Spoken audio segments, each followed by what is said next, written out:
Başlayaq negativ pronoun, inkar əvəzliklərindən. Baxın, inkar əvəzliklərimiz bulardır. No, Amir. none, neither, no one, nobody, nothing.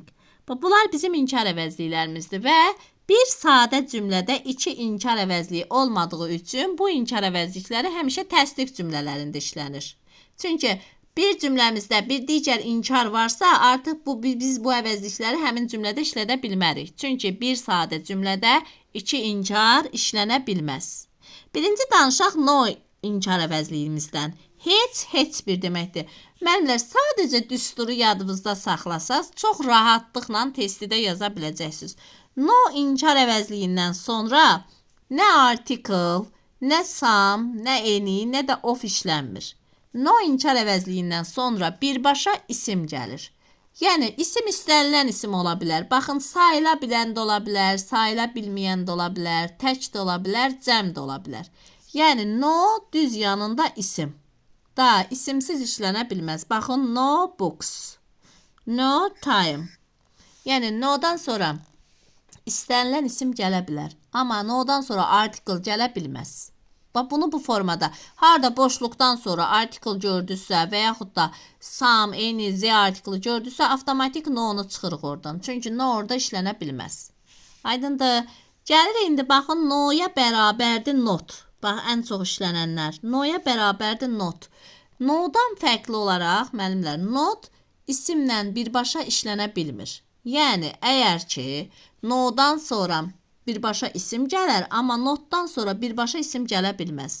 Harda sayıla bilən tək isim gələrsə, o zaman notdan sonra an article gəlir, sonra sayıla bilən tək isimimiz gəlir. Və yaxud da notdan sonra sayılan cəm isim gələrsə, not, sonra any, sonra cəm isimimiz gələcək. Və yaxud sayıla bilməyən isimimiz gələrsə, yenə də eyni forma. Not, any və sayılmayan isimimiz. Yəni, no ilə notun fərqi bundadır ki, bir də deyim, no'dan sonra birbaşa isim gəlir, notdan sonra birbaşa isim gələ bilmir. İndi bunu testdə daha yaxşı izah edəcəm sizə. Və üçüncü inkar əvəzliyimiz non'dur. Non inkar əvəzliyimiz no'nun isimsiz işlənən formasıdır. Yəli əvəzliyi keçdik, müəllimlər, aslı forma, müstəqil forma, düzdür? Elə bil ki, no'nu aslı forma götürün. No'nu müstəqil forma. Yəni, no'dan sonra isim gəlir, nondan sonra isim gəlmir. Amma o zaman isim gələ bilər ki, baxın bu birləşmədə. None of, üstə gələk, cəm isim, tək fiil. Bax, bu birləşmələrin xəbəri də həmişə təkdə olur. Baxın, none of the girls is present. Qızların heç biri iştirak etmirdi. Baxın, qızların heç biri iştirak etmirdi. Ona görə xəbərimiz təkdə verilir. Yəni, dedim ki, no'nun isimsiz işlənən formasıdır. No'ndan sonra qətiyyən isim gəlmir. O zaman gələ bilər ki, none of birləşməsi işlənər, cəm isim gələr, amma xəbərimiz təkdə gələr. Sonra gəldi, mənim burada no'nun törəmələri var. Nobody, heç kəs, no one, yenə də heç kim, nothing, heç nə.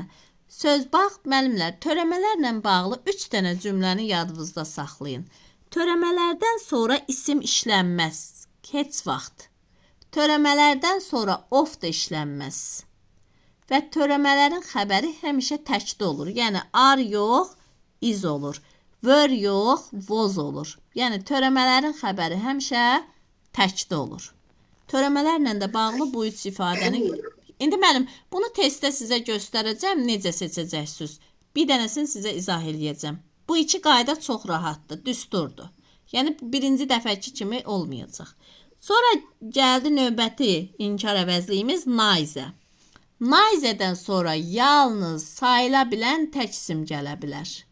Neither, üstə gələk, sayıla bilən tək isim. Yəni, neither'dən sonra nə cəm isim gələ bilər, nə də sayılmayan isim gələ bilər.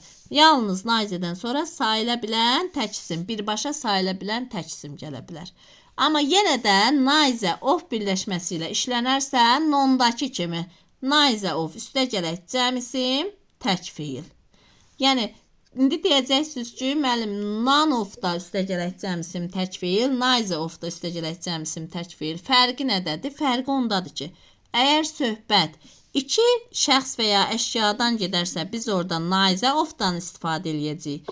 İkidən yuxarı şəxs və ya əşyadan gedərsə, biz orada none of-dan istifadə edəcəyik. Yəni, deyirəm ki, I have two books. Mənim 2 kitabım var. Neither of them is interesting. Onların heç biri maraqlı deyil. I have 3 books. Mənim 3 kitabım var. None of them is interesting. Onların heç biri maraqlı deyil. Yəni, inkar əvəzliklərimizlə bağlı dediklərim bu qədər. İnkar əvəzliklərimiz dedim ki, bir cümlədə 2 inkar olmaz deyə inkar əvəzliklərimiz həmişə təsdiq cümləsində işlənir. Və no inkar əvəzliyimizdən sonra birbaşa isim gəlir. İstənilən cür isim gələ bilər. Amma not inkar əvəzliyimizdən sonra birbaşa isim gələ bilməz.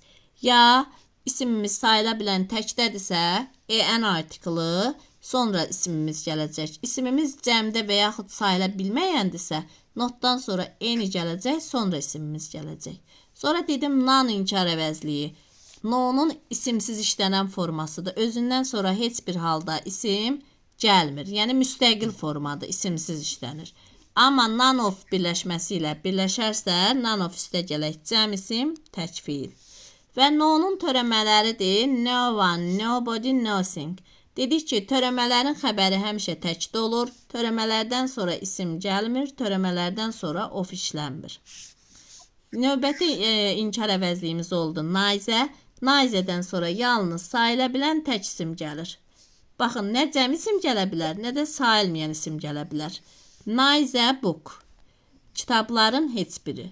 Neither of birləşməsi ilə birləşərək neither of üstəgələk cəm isim tək fiil.